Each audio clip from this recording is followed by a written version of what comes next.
ना आपने एक वाइट शीट लेनी है और शीट लेने के बाद ना आपने इनको बोलते हैं ड्राइंग बोर्ड पिन, ठीक है। ड्राइंग बोर्ड पिन लगा देनी है आपने, इतनी ज़्यादा आगे भी नहीं लगानी कि बाद में आपसे निकलेंगे। लेड पेंसिल दो,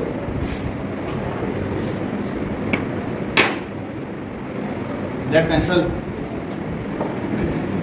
लेड पेंसिल, लेड पेंसिल आप लोग लेके ना इसकी पहले बाउंड्री लगानी है जो ग्लास स्लैब आपने रखी है, सही है।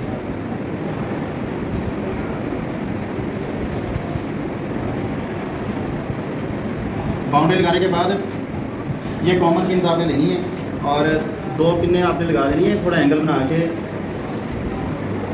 पिछली साइड से, सही, थोड़ी तिरछी करके लगानी है आपने।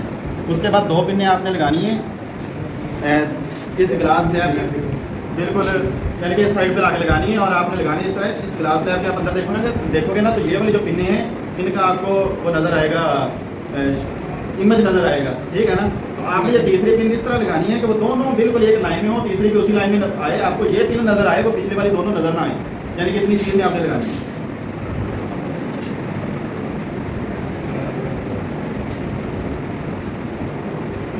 सही है। ये पिन आपको नजर आनी चाहिए, आपके ऊपर से नहीं देखना, ग्लास स्लैब के अंदर से देखना, ठीक है। जो उनकी सीध बनेगी ना, एक लाइन बनेगी, उसी लाइन में आपने लगा देनी है। चौथी पिन भी आपने इन्हीं की लाइन में लगा देनी है जिसमें आपको तीसरी पिन नजर ना आए,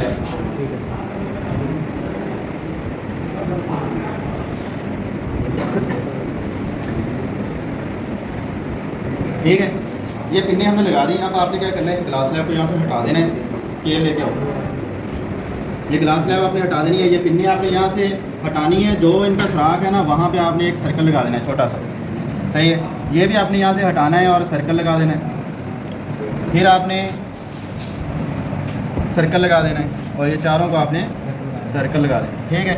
अब आपने ये जो इनके निशान है ना ये वाले, सही है ना, इनको आपने आपस में मैच करना है और ग्लास स्लैब की बाउंड्री तक आपने लाइन लगा देनी है।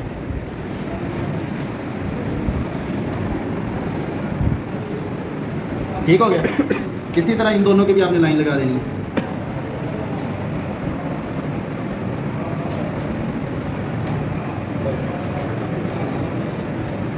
ठीक है।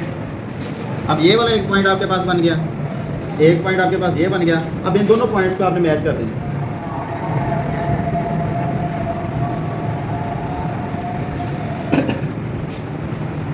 ठीक हो गया। अब आपने क्या करना है, यहाँ पे ये जो इसका पॉइंट ऑफ इंसिडेंस है, जहाँ पे ये दोनों लाइंस आपस में मिलती हैं, ये वाला पॉइंट क्या है, पॉइंट ऑफ इंसिडेंस। इसके ऊपर आपने परपेंडिकुलर ड्रा करना है, सही है ना।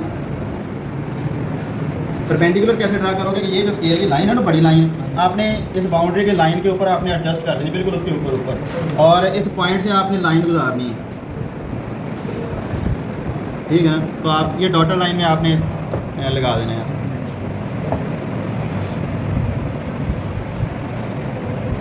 ठीक है। ये हो गया आपका नॉर्मल n और n डैश। इसी तरह आपने एक इधर नॉर्मल ड्रा कर देना है,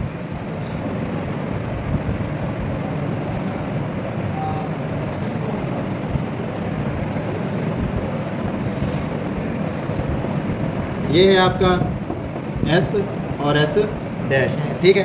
ये वाली रे आपकी इसकी डायरेक्शन है ग्लास स्लैब की तरफ।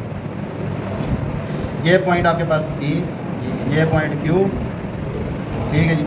और ये वाला पॉइंट आपके पास X पॉइंट है, ये वाला पॉइंट आपके पास Y पॉइंट है और ये वाला पॉइंट आपके पास R पॉइंट है, ये वाला पॉइंट आपके पास S पॉइंट है और ये रे इस तरफ को जा रही है। ये इसकी आपने इसको डायरेक्शन दे देनी है। प्रोटेक्टर लेके आओ। ये पहली रे, ये इंसिडेंट रे है। अब ग्लास स्लैब में से गुजरने के बाद ये रे जो है वो रिफ्लेक्ट हुई है, तो ये वाली रे आपकी रिफ्लेक्टेड रे है, ये वाली आपकी इमर्जेंट रे है जो ग्लास स्लैब से दोबारा बाहर निकली है, ठीक है। ये वाला जो एंगल है आपका इस परपेंडिकुलर के साथ, इसको बोलेंगे एंगल आई और ये वाला जो एंगल है ये एंगल आर है। ये इंसिडेंट एंगल ऑफ इंसिडेंस और ये वाला एंगल ऑफ रिफ्रैक्शन है, ठीक है। अब आपने इनकी मेजरमेंट लेनी है, इन एंगल्स की आपने मेजरमेंट लेनी है और मेजरमेंट आप लोगे,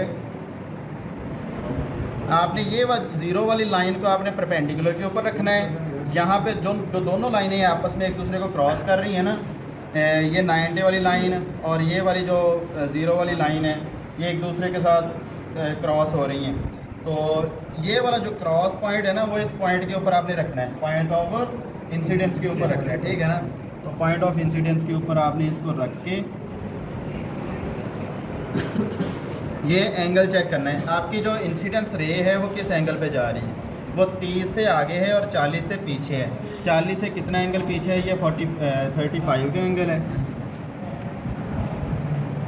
ये वाला 35 के एंगल है, 36, 37, 38 है। तो आप यहाँ पे लिख लोगे अपनी कॉपी में कि आपका जो एंगल है वो कितना है, 38 डिग्री मैंने लिख दी है, सही है। इसी तरह आपने ये वाला एंगल भी फाइंड कर लेना है, दूसरी तरफ को टर्न करके ये एंगल ऑफ रिफ्रैक्शन, ये वाला एंगल आपने फाइंड करना है। तो वो इस तरह उसी तरह आपने रख लेना है इसको, प्रोटेक्टर को।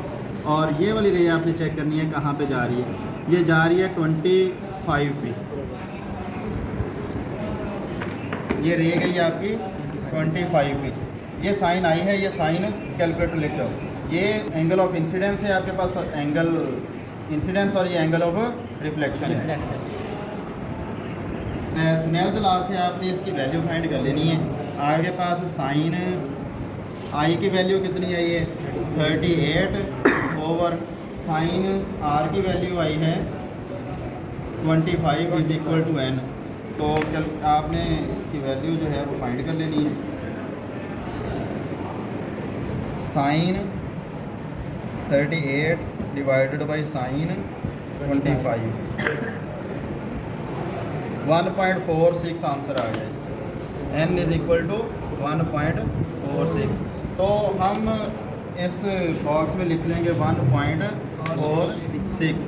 तो ये हमारा स्नेल्स लॉ से इसका रिफ्रैक्टिव इंडेक्स आ गया इस ग्लास स्लैब का, ये जो हमने इस्तेमाल की थी ग्लास स्लैब, ठीक है ना। इसका रिफ्रैक्टिव इंडेक्स कितना है, 1.46। इसी तरह आपने 2 रीडिंग्स और लेनी है, वो अलग अलग पेज पे लेनी है आपने, ठीक है ना। उनकी भी रीडिंग निकालनी है। उनकी रीडिंग निकाल के आपने क्या करना है, पहली रीडिंग को, दूसरी रीडिंग को और तीसरी रीडिंग को सम करना है, जमा करना है। जमा करने के बाद 3 पे आपने उसको डिवाइड करना है, 3 पे आपने उसको डिवाइड करना है। और यहाँ पे आपने वो जो आंसर आएगा वो 1.464548 इतना ही आंसर आएगा, वो आपने लिख देना है। ये आपके ग्लास का रिफ्रैक्टिव इंडेक्स आ गया। तो ये आपका पहला प्रैक्टिकल था, verify the laws of refraction of light using a glass slab. Glass slab को हमने यूज़ करते हुए लॉज ऑफ रिफ्रैक्शन को हमने क्या कर लिया है, वेरीफाई कर लिया। पहला लॉ क्या कहता है, पहला लॉ कहता है कि when a ray travel in a rare medium fall on inter into the denser medium. Denser medium ये ग्लास स्लैब है, ठीक है। इट्स ट्रैवल और पाथ में चेंज, इसका रास्ता क्या हो जाता है, वो तब्दील हो जाता है, ठीक है। और दूसरा लॉ जो है वो n is equal to sine I over sine R, n is equal to sine I over sine R, ये इसकी डेफिनेशन थी। तो पहला लॉ था incident ray, refracted ray, normal at the point of incidence are lie in the same plane.